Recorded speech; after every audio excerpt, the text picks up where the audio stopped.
en algún momento, a través del desfasaje del valor de esta unidad, realmente se transformaron en deudas impagables, y es por eso que empezó una larga carrera, un largo camino por parte de las personas que habían adquirido estos préstamos para poder solucionar esta situación, ya que en muchos casos ni vendiendo su casa o la vivienda podían llegar a pagarlos. Claro, porque quizás deudas que eran de 2, 3 millones ascendieron a 13, 14 millones y se fue recalculando y ya la cuota no era solamente una parte considerable del salario, sino que alcanzaba o quizás todo el salario o la mitad del salario. Entonces Claro. imposible de pagar. Bueno, hubo hace muy poco un fallo de la Cámara Federal de Apelaciones a favor de una deudora hipotecaria que marca un precedente importante para el resto de las denuncias o mediaciones que se puedan pedir en este sentido. Es por eso que ya estamos en contacto vía streaming con la doctora Mariela González,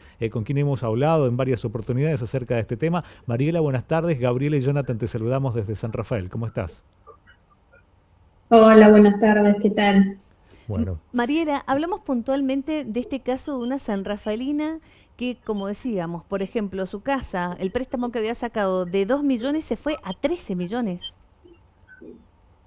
Sí, en realidad es lo que está ocurriendo con todos los créditos hipotecarios y por ende la Cámara Federal de Apelaciones de Mendoza está ordenándole al Banco Nación no solamente reducir las cuotas, ratificando así fallos de primera instancia, sino también renegociar el crédito, para lo cual otorga un plazo de 60 días. De todas maneras, la Cámara Federal de Mendoza está teniendo este criterio desde fines del año pasado, básicamente. Así es que desde hace bastante que estamos tratando de renegociar con el Banco Nación los créditos y de hecho la Cámara fija ciertas pautas para la renegociación, es decir, que el UVA ya no puede ser tenido en cuenta, esto lo establece, pero bueno, hasta ahora el Banco Nación no se ha prestado a renegociar. Este fallo, de todas maneras, que estamos mencionando, no resuelve el fondo de la cuestión, no resuelve vía cautelar esta instancia de renegociación, así es que, bueno, estamos intentando que ya haya un fallo definitivo, pero hasta ahora el Banco Nación no accede a la renegociación, pero sí es muy importante porque reconoce el grave desequilibrio entre la cuota, los ingresos y también reconoce la deuda exorbitante que se está generando a los tomadores y sobre todo teniendo en cuenta, como decían recién, que es gente que solicitó 2.700.000 y ya debe esos montos y aún le restan 25 años para terminar de pagar, por lo que se torna aún más inviable el crédito. Claro, una proyección que prácticamente si sigue la situación así, no se va a poder solventar de ningún modo. ¿Por qué es importante que exista este fallo, Mariela, también? Esto marca un precedente para el resto de las personas que pasan por la misma situación, sobre todo aquí en San Rafael. Sí, claro, en realidad no es un fallo colectivo, o sea, estamos hablando de gente que individualmente demanda, pero de todas maneras el Tribunal Federal de San Rafael, en primera instancia, que en un principio consideraba que las medidas cautelares no eran viables, ha cambiado totalmente su criterio, teniendo en cuenta las resoluciones de la Cámara, y otorga las medidas cautelares. Incluso, por ejemplo, en el estudio tenemos un caso de un sanrafaelino que se quedó sin ingresos, fue despedido de su trabajo luego de la pandemia, y el Tribunal Federal de San Rafael, que estamos hablando de la primera instancia, tomando los antecedentes de la Cámara, le otorga una cautelar en la que dispone que la cuota debe retrotraerse a la que era en agosto de 2019 y aplicarse el coeficiente de variación salarial como indicador de actualización, porque toma como muy válido la voluntad de pago de este tomador que está realizando trabajos, digamos, informales para poder continuar pagando su vivienda. Así es que los criterios de la Cámara han influido muy positivamente sobre el criterio de la primera instancia, y eso es lo bueno. Y de hecho, en este fallo que justo estaba leyendo recién antes de hablar con ustedes, el doctor Puigmiéndolas, que es el juez federal de San Rafael, dice que ya la inflación proyectada para este año es del 94%, o sea, directamente no, si no se revierte esta situación, los tomadores van a perder sus viviendas, y como siempre hablamos con ustedes, debería ser el Poder Legislativo el que haya tomado cartas en el asunto y eliminado este sistema. Lamentablemente no es así, así es que los tomadores no les está quedando otra vía que ir a la justicia Claro. individualmente. ¿Qué pasa con este fallo? ¿El banco puede apelar en otra instancia, en otros tribunales?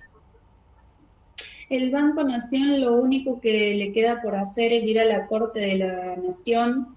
La Cámara Federal de Apelaciones le ha rechazado esto porque considera que como no se está tratando el fondo de la cuestión, no puede intervenir la Corte de la Nación. Como te decía, esto es solamente vía cautelar, todavía no hay un fallo sobre el fondo de la cuestión. Así es que ya lo ha intentado, la Cámara en numerosas oportunidades se lo ha rechazado el recurso, al Banco Nación le hubiera quedado ir en queja a la Corte de la Nación, pero esto no fue así. Hay, como les digo, otros antecedentes en la Cámara Federal y les hemos enviado propuestas al Banco Nación y ellos han contestado en realidad que no tienen instrucciones para negociar y que el Banco Central no les permite eliminar el sistema UVA, así que lo que queda es esperar a que la justicia resuelva el fondo de la cuestión, como les decía, y esperar a que realmente decidan eliminar este indicador de actualización, porque hasta ahora lo que hay, como les decía, es una orden de renegociar el crédito y la medida cautelar que tiene incidencia sobre las cuotas. Mariela, hay muchas familias que hoy en día no están pudiendo pagar estas cuotas, ¿no? ¿Se encuentran con esta Sí, situación?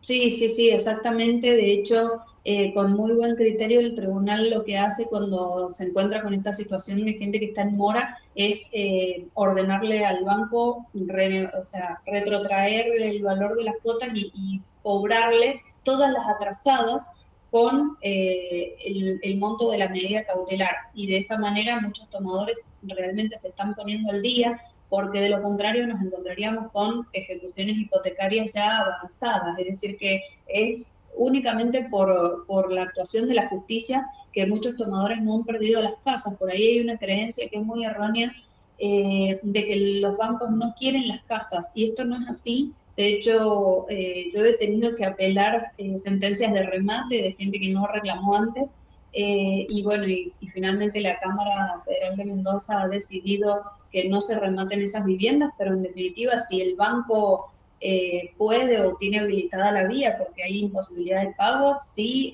decide iniciar ejecuciones hipotecarias. No es verdad que no lo hace. Entonces eso también hay que tenerlo en cuenta. Ya, Y otra cosa que les puedo contar importante es que las pericias contables que estamos teniendo en el marco de estas causas dan cuenta de que no solamente se está actualizando el capital en UVA, sino también los intereses. Tenemos contratos a los que el Banco Nación dispuso que se le iba a aplicar un 3,5% anual de interés, que es un interés bajísimo, y los contadores dan cuenta de que con la inflación de, por ejemplo, que fuera la inflación del 70% como estaba proyectada, ahora cambió el 90%, pero es como si aplicáramos un 70% más un 3,5, 73,5% es lo que se le aplica anualmente, y a eso debemos sumarle la actualización del capital en UVA. Entonces son créditos que, a mi entender, se han tornado totalmente usureros, y si estamos hablando de la protección a la vivienda digna, directamente el legislador ya debería haber tomado la Claro, sí. decisión de eliminar el sistema. claro, Mariela, estamos hablando en casos de que si el banco remata la casa, asimismo la persona sigue quedándose con una gran deuda, porque eso pasaba en algunos de los casos, porque el valor de la vivienda no alcanzaba el monto que debía esa persona, el tomador del crédito, al banco. Sí, exactamente, y de hecho los contratos, todos los contratos tienen una cláusula que dice que la base de la subasta tiene que ser el monto de la deuda más un 30% que se fija como tasación especial. Ustedes imagínense una casa, por ejemplo, que vale en el mercado 7 u 8 millones, porque son casas de barrio a las que han accedido los hipotecados. Una casa de 7 u 8 millones, la deuda es 13, 14, 15 millones, como era uno de los casos de los hipotecados que estábamos manejando acá. ¿Cómo rematan en 15 millones una casa que vale 7 u 8 millones? Es imposible incluso para el banco cumplir con su propio contrato, por lo que sí, efectivamente deja la deuda y la empieza a ejecutar sobre los salarios o cualquier otro bien de los hipotecados. Es totalmente inviable el crédito, como les decía. Claro, un sistema ilógico que por lo menos ilógico para el funcionamiento en el tiempo en el que vivimos. Desde legisladores en cualquiera de los ámbitos han sido acompañados en algún punto. ¿Hay algún proyecto por allí dando vueltas al respecto o no hay nada, Mariela? Sí, sí, sí hay. De hecho, fuimos con la doctora Luz D'Angelo al Congreso para exponer porque nos invitaron luego del antecedente de Azulay contra Banco Francés. Así es que después nos enviaron el proyecto que había quedado y o al menos uno de los que iban a empezar a tratar o que estaba esta voluntad, dice que tomando la deuda actual del hipotecado se va a aplicar el coeficiente de variación salarial para seguir actualizando el crédito, pero además se va a crear un fondo compensador para los bancos para que toda la parte nuba que pierdan, los mismos hipotecados la puedan ir pagando en cuotas. O sea, imagínense que los lineamientos del proyecto son más inviables que la etapa en la que nos encontramos, Qué porque locura. no hay motivos, por lo que yo veo en los números, y eso que hemos estado en contacto con peritos contadores, que nos muestran cuestiones ya relacionadas con matemática financiera, que son complejas, de los números no surge que el banco está perdiendo, sino que está enriqueciéndose sobremanera. No hay una cuestión acá que el hipotecado no quiere pagar o quiere pagar menos, quiere pagar lo que corresponde, probablemente con una tasa de interés que sería lo más justo y lo más lógico, porque el banco debe recuperar, pero en este caso nos encontramos con un crédito que se ha tornado usurero en términos de derecho. Claro. Mariela, queremos agradecerte la comunicación. Siempre están en contacto con grupos, la gente se va organizando en grupos y se contactan con ustedes también en este Sí, tipo de casos. sí, sí, exactamente. Mi recomendación es que el que esté en imposibilidad de pago no se confíe con que el banco no va a proceder a una ejecución hipotecaria. Tienen que reclamar en la justicia, lamentablemente hasta ahora, esa es la única solución. Bien. Mariela, muchísimas gracias por el contacto, la comunicación y la Gracias a información ustedes. para mucha gente que nos está viendo y que es un tema realmente importante. Te agradecemos como siempre. Saludos. Gracias, Mariela. Hasta luego. Hay que Mariela González, que ha sido una activista también en este tema y en las cuotas, por ejemplo, de los planes de ahorro y en otras cuestiones importantes con respecto a defensa del consumidor, ¿no? Aquí hay que destacar la importancia de que se dicten las leyes para eliminar de una vez por todas los créditos UVA y ver cómo se renegocia hasta estos préstamos que se otorgaron en su momento con los tenedores. Claro, hoy en día es inviable desde todo punto de vista, sobre todo teniendo en cuenta que la gente que accedió a esta vivienda era para su vivienda única. Era uno de los requisitos al momento de pedir el préstamo. Así que, bueno, veremos qué pasa y cómo sigue este curso.